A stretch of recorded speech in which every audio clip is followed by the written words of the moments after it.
اور جب ہمارا حکم عذاب آ پہنچا تو ہم نے ہود کو اور جو لوگ ان کے ساتھ ایمان لائے تھے ان کو اپنی مہربانی سے بچا لیا اور انہیں عذاب شدید سے نجات دی۔ یہ وہی قوم عاد ہے جس نے اللہ کی نشانیوں سے انکار کیا اور اس کے پیغمبروں کی نافرمانی کی اور ہر سرکش و متکبر کا کہا مانا،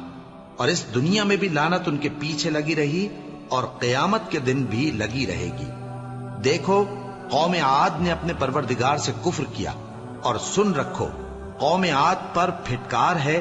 جو ہود کی قوم تھی۔ اور قوم سمود کی طرف ان کے بھائی صالح کو بھیجا تو انہوں نے کہا، اے قوم اللہ ہی کی عبادت کرو، اس کے سوا تمہارا کوئی معبود نہیں۔ اسی نے تم کو زمین سے پیدا کیا اور اس میں آباد کیا، تو اس سے مغفرت مانگو اور اس کے آگے توبہ کرو، بے شک میرا پروردگار نزدیک بھی ہے اور دعا کا قبول کرنے والا بھی ہے۔ انہوں نے کہا کہ صالح، اس سے پہلے ہم تم سے